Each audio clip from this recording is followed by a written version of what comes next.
and he says there are big problems. I'm sure Spurs fans will be really encouraged hearing that. 4 points between themselves and the relegation zone, as you were, because West Ham, of course, were beaten at Anfield. The question is, are they going to get the requisite points to put Forest and Spurs in more danger? Leeds also beaten, not quite out of it just yet. They're at home to Sunderland midweek. Crystal Palace and Newcastle also beaten as well. Sunderland with a point, Brighton climbing. Bit of a late flurry for them, and still a prospect of European football, which could go all the way down to the top 8. And Fulham climbing today, Everton also into that position. Brentford with an amazing win at Burnley yesterday. And then the top 6 with Chelsea now 6 points outside the top 4, but 3 behind Liverpool. Aston Villa have lost their momentum. Another defeat for them, this time at Wolves on Friday night. Manchester United winning again. And then the top 2, City with Arsenal 5 points clear, City with that game in hand. So let's get Gary Neville's verdict on the race for Champions League football next season. Here he was speaking a few moments ago on his podcast. 2-1 it finished to Arsenal. Let's bring in Gary Neville, who of course was watching on high for us. Gary, what's your overriding feeling having watched Arsenal get through this today, but not in a straightforward manner against Chelsea? I mean, I think from where they were, Dave, a week last Wednesday after the Wolves game, I know Mikel Arteta before the game said that it doesn't matter when the other team that you're challenging for the title plays first, but it really does. I mean, City having to sort of get their points on the board on a Saturday and then Arsenal have to follow them on a Sunday does add that pressure for Arsenal. And I think it's been a really good week for them in 2 games that are quite difficult. The North London derby, obviously Tottenham aren't playing well, but they still have to go there and do a job under pressure after the Wolves game. And then today was a real struggle for them. Not playing well in terms of open play and the fluidity, but getting over the line, and I think that's really important. With all the competitions that Arsenal are in, you're not going to play well every single week, but they had to win 3 points, they had to get over the line and win the game, and they've done that, and I think that counts for a lot.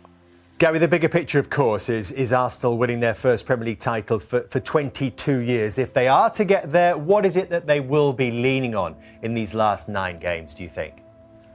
The quality, their physical strength, the experience of the last 3 years of losing it.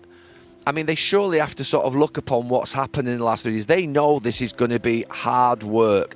They've got 10 more weeks of paying these Arsenal fans, watching in the crowd, watching at home sometimes when they're away from home. This is not easy. This is not going to be pleasant at times. It's going to be anxious, but they've got to enjoy the thrill of it. That's why they're here. We always, every single time we come to Arsenal, and we've done this for a number of years, and Patrick obviously played in the last title-winning team, we go over to that 2004 year that's over there halfway up across that stand and say they haven't won the league for 22 years. And they've got to try and get rid of that. And in the last 3 years, they've been up against, obviously, City and Liverpool, and it's been obviously tough for them, and they've lost out in those battles. And call upon the experiences that they've had, dig deep, just dig in like you wouldn't believe, and they're doing that. Look, they're a resilient bunch. They've got a lot of fight about them. They're good physically. I think they're a mentally strong team. I don't think they're weak. I think that a few years ago they were quite vulnerable. They were a bit immature. That's not this group that we're watching out here. I think the complication for them, Dave, is they've got 4 trophies to try and go at. And you can't throw away a Champions League. You can't throw away a Carabao Cup final. You've got to go for every single trophy. So how Mikel Arteta rotates, how he uses his squad, how he stays clear of injury is going to be important. Could you have a view on that in terms of what should be their priorities, if it does come to that? I think they've got to, in some ways, take a massive risk, or a calculated risk, if you like, in the FA Cup. That's not to disrespect the FA Cup, but I think you've got to look at that competition and say, right, I've got to trust my second 11 all the way up to the semi-final. I think the Carabao Cup final, it's a one-off game. You've got to play your best team. The Champions League, you've got to go and play your best team. And obviously the Premier League, you've got FA Cups. You know, they do give a little bit of respite for Mikel Arteta to take a risk, and that might be the competition that they do sort of falter in, maybe slightly. Obviously they've got Mansfield, so they'll probably get across the line in that one, but as it goes through, that'll be the one that I think might fall by the wayside. Gary, you've been there, you've been in this position, you'll remember it very well. Of course, you went on to win multiple titles, but this first one, is it different? Is this going to be a case this evening of in this dressing room, they're going to be concerned about a performance? Or is it going to be just huge relief or delight that they've got these 3 points. No, I think they'll have delight. I don't think they'll be sat there. I mean, look, you always want performance, but it's impossible. I know they've had a week's rest, but Arsenal play nearly every 3 days and have done for such a long time now. It is impossible to play every 3 or 4 days and play at a high level from a performance perspective. It just is impossible. So getting over the line and getting games out under your belt and wins under your belt when you're actually doing that is something that's quite important. They've got that in them to be able to do it. And look, I have to say that the first title that I won was in 95, 96, and it was a challenging experience. Your legs start to get heavy towards the end. You start to read every headline. You can't escape it. The noise is constant. I'm very lucky, and we were very lucky as young lads. We had very experienced players who'd won 2 or 3 titles. The one worry, other than injuries and the sort of amount of games that they play, is that they're up against Pep Guardiola's machine, who have won titles, and they haven't got any experience in the dressing room. I mean, Gabriel Jesus has won it, but he doesn't look like the type that's going to be able to get the other players over the line on his own. So the one thing that you would say is that who is the person in that dressing room that's settling everybody down, that's composing them? We had a lot of experienced winners when we were winning it for the first time, and it is hard work, but I do think they'll get there. The experience of the last 3 or 4 years, I think, will just be enough for them. Gary, thank you very much. That's an interesting point. We'll perhaps expand on that to here, but we'll let you go for now. Gary, thank you very much for your time this afternoon. This season in all competitions more than any other club. Right, let's get immediate reaction then. It was a big game after Manchester City's win, wasn't it, for Arsenal. Here is their manager, Mikel Arteta. Well, Mikel, a bit of a nervy finale, but a big win. How did you do it? A big win. I'm very happy. For big periods, I think the team performed in an excellent way. I think the margin should have been bigger at half-time, the way we conceded the goal, and the moment especially that we conceded, it was painful, but as well as the quality of Chelsea, the players, and what they can deliver. So after scoring the 2-1, we had another big chance with Epps, and then the red card, and after that we should have managed that situation better, but we can talk about that tomorrow. Yeah, just from your grin actually at the start of the interview, did you find that last, 5, 6, maybe even longer minutes uncomfortable on the touchline? They are uncomfortable because they have so much quality, and even when they use the keeper, they can get out of this situation with 10 men. We didn't adjust things well, and sometimes that happens. You take things for granted. We didn't play like we played the other action, especially when we had the opportunity to do so. So something to improve there. Yeah, I mean, he's talking about managing the situation better against 10 men. Should it have been that nervy? I don't think it should have, but I think when you look at Arsenal, the last few games, 4 or 5 games, it feels like that in every game, even though they've not gone down to 10 men in some of those. But you look at Chelsea going down to 10 men, and they seem to, obviously, they played with a little bit more freedom, but at the same time, you'd have thought that Arsenal would have been more organised to try and get amongst them, drop off them, get the ball, and then break into the areas where they can. But it just seems very, very fragile. I felt it. I mean, in the studio, I felt it. But like, in the end, they got over the line. But it's something that they've got to be worried about, because we're not finishing off games. We're not finishing off chances in the first half. I thought there were opportunities for people to take first-time shots or take the shots quicker. They didn't take them. And that's what can happen in the game.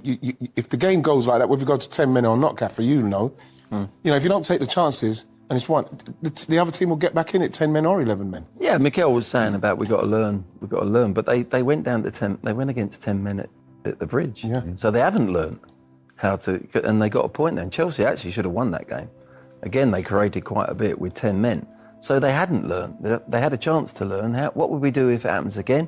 And they showed there that they were very nervous again. And it was one that they, as we said before, they got over the line. And you've got to do that. If you're going to win the league, if they're going to win the league over 38 games, you can't play pure every single game. But when your opponents, go down to 10 men and you're leading the game at home, that's a different scenario. Is that not understandable, given the fact that they're there to be shot at? They haven't got over the line yet in previous seasons. Steve, it's understandable, of course, because they've not got over the line, and this is the 4th time they're trying. So what's happening is that maybe they're having the ghost of Christmas past. I don't know what's going on in respects of not being able to get over the line more comfortably than they have done in the last few years, and they've got a better squad. It's something that they've experienced it. They know what's going to happen at this stage of the season, and I think they should be prepared better for it mentally. because what you're seeing in every game, whether it's against Wolves or Manchester City, there's a period in the second half that everything seems to go out the window, and our goalkeeper ends up saving everything for us. And I don't think it should be like that with the amount of experience we've got in the last 4 years, 4 seasons. Yeah, well, they've been in this situation before and they've blown it in a way. So they haven't really yet gone through that experience yet. If they win it this year and the same thing happens next year, they'll deal with it much easier. It's always. So how mentally do they deal with it in these last 9 games? Well, they've got to learn. They can't put their foot off the gas against Wolves. They're 2-0 up, 2-0 up in the second half, and suddenly their performance went completely downhill. Whether they thought they had won the game and we wrapped it up, it's only Wolves, but they're not playing Wolves. They're actually playing against Man City. 3/4 of the games, because they've got to keep putting them under pressure, and they've got to take the title away from Liverpool and Man City, if you like. They've won it so many times. That's what we're aiming for. It's not about Wolves. And suddenly, bang, bang, bang, it's 2-2. And their performance went downhill. Now, they've been tested, and they've come back again. They've beaten Tottenham and they've beaten Chelsea today. 2 great responses. Now, if they hit a wobble again with a result, which they probably will, between now and the end of the season, with the cup games they've got in front of them as well, they've now got to they learn from experience. If you do learn, how did we react? We didn't panic. We did this. I don't like the word. They keep coming up with enjoy. We've got to enjoy this. I'm not so sure you can enjoy it. I think you can embrace it. You embrace it. It's a bit different than saying you enjoy that pressure, or we enjoy losing. You can only enjoy that pressure once it's done. You can look back and say, okay, we got through it, but you can enjoy it then. You can't enjoy this. No. There's no way that as we speak, that Arsenal team are comfortable, whoever they're playing, at the second half of games at the moment. Not the way they're playing at the minute. You can embrace it in the sense that you take it on. You endure it. You go through it. I'm going to enjoy doing that, but you don't enjoy the actual what they're actually going through when we're dropping points and things. They're trying to approach it in a way, let's enjoy the battle of even dropping points. No, you embrace it, get through it and play and go again and learn from the experience. Let's speak to a man you know well, our good friend who certainly enjoyed winning Premier League titles with Arsenal at the Emirates. He's always smiling, isn't he? Manu T is with... yes, that's you, Manu. Yes, thank you very much. What did you think of that today? Hard win. I think Arsenal won ugly, but it's 3 points, 3 very important points. I think last week and today there was 2 big derbies, and they had to respond on critics, how they felt, mentally, and they did it. They got 6 points. I remember back in days when we were winning titles, how many times we won ugly as well. So for me, the most important thing is to get the 3 points today. Yeah, you pointed to those before. When you've come off the pitch knowing that perhaps you haven't been in sparkling form, but you've won, sometimes you got more satisfaction from that. Yeah, of course. Yeah, definitely. Yeah, I think if you ask to set this question to the Arsenal players, I think they will tell you that they would love to play differently and to get the 3 points. But I'm sure that Glenn and Ian will agree with me by saying that the most difficult trophy in your career is the first one. So as soon as you win something, all of a sudden the experience and the confidence change like this, You press the button and all of a sudden that kind of moments you have on the pitch, you manage it differently. So having been through it then, what I've just asked the guys here, for the next 9 games, how do they cope mentally better with this pressure? Listen, I can't disagree with everything I've heard, so far for weeks now. I think Arsenal, are still first on the table. They have 5 points gap now. The big games coming, at the Etihad soon. They're still qualified on the four competitions. So far so good. I think if you tell me that it's worrying to watch Arsenal, sometimes they are sending worry messages on the pitch, I just want to tell those people that Arsenal are first on the table. They've been leading the Premier League for months now. So if they can win like this, at the end of the season, that's fair for me. Fair enough. I mean, people can try to find arguments, to make Arsenal weak sometimes, but I think they still win the games, important games, and they are first on the table. For me, this is as simple as that, They're leading the Premier League. And have been, Manu, since the beginning of October. They've coped with it. So with 9 to play and City have 10, yeah. How do you see it now? Do you see it going right to the wire? I think, as I said before this game, I think quite the same that what we've done in 1998. I don't know if you remember, but we played the Premier League final away at Old Trafford. Yes. And I'm pretty sure that Arsenal, we have to do that as well at the 88.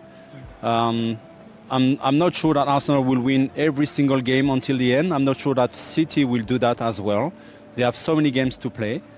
I think they will drop points, on the way. But I'm pretty sure this game will be probably the most important one.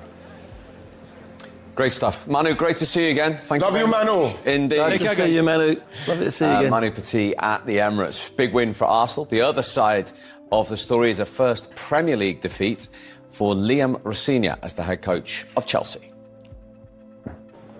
Well, of course, Liam, in the end, it all comes down to the result. But if you look at the performance, was there a lot to like from Chelsea today? It's been the same story for the last 3 games. Performance. You have performances to get results, and it's the same story. It's the same story. In the ascendancy in all 3 games. And we just, honestly, we're together, because what I never do, if we win or lose a game, is start pointing the finger at players, but it is clear what we need to improve. It's not our football, it's not our attacking play. Our goalkeeper makes some incredible saves today. We need to make sure we are ruthless in both boxes, and to concede 2 goals from corners and to get another red card, that has been the story of our season, and it's been the story of the last few games. Well, he's not holding back there in his assessment, Glenn. I think he's very honest. I think that's an honest assessment. He's not digging out people, but he's saying as a collective they've got to put it right, and they're not far from putting it right. He's lost since he's taken over 3 times to Arsenal. Ironically, they're his only defeats. Yeah, they're the only defeats he's got, and there's a lot of good things. I think what sometimes you can beat yourself up too much. Arsenal are top of the league. Yep. They've gone into their house and they've performed really well. I thought over 90 minutes they did okay, more than okay at times. Down to 10 men, and if they went down to 10 men and it was like total Arsenal just controlled the game, it wasn't like that. It wasn't like that. Raya made some unbelievable saves, and they got themselves in fantastic positions, Chelsea as well, with 10 men. And I think that's where I think Arsenal, the first 20 games of the season were solid. Yeah. You couldn't get through them. As well as they were playing going forward, scoring goals, set plays, you couldn't create anything. You couldn't create much against them.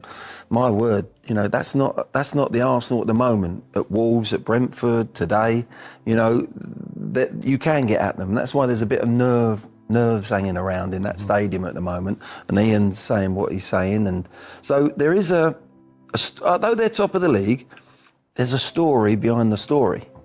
Do you see what I mean?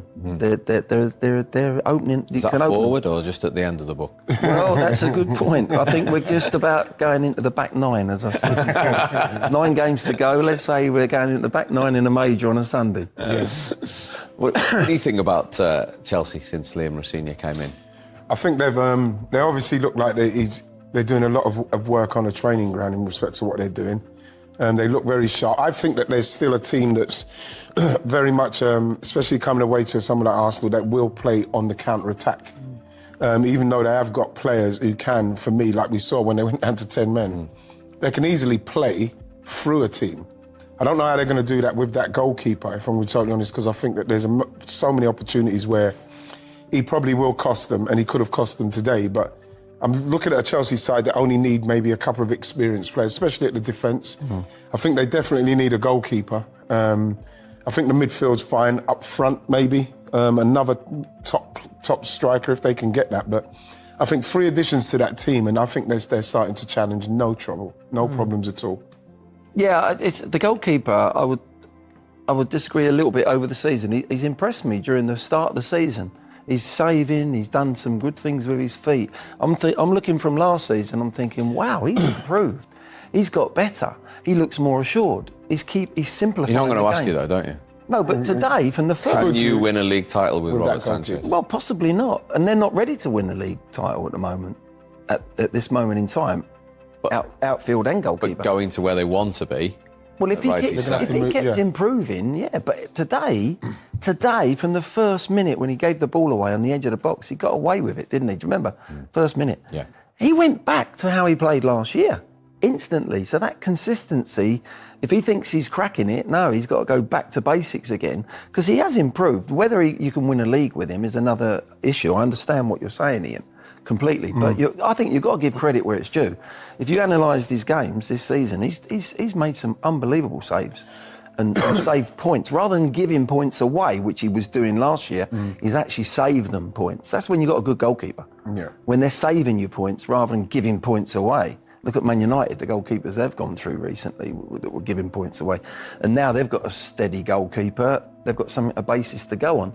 So, yeah, I mean, that team isn't anywhere near ready to go and try and win the league, but it's a very good side that, I agree with Ian, needs experienced player. You know, the Brazilian Silva, if he was there at 35, that's what they need. Someone then at that to just, the youngsters, just put them around the camp. Don't panic, we can do this, we can do that. And then you learn from what those type of players, experienced players. OK, the reason, of course, Arsenal were asked that big question because Manchester City did their...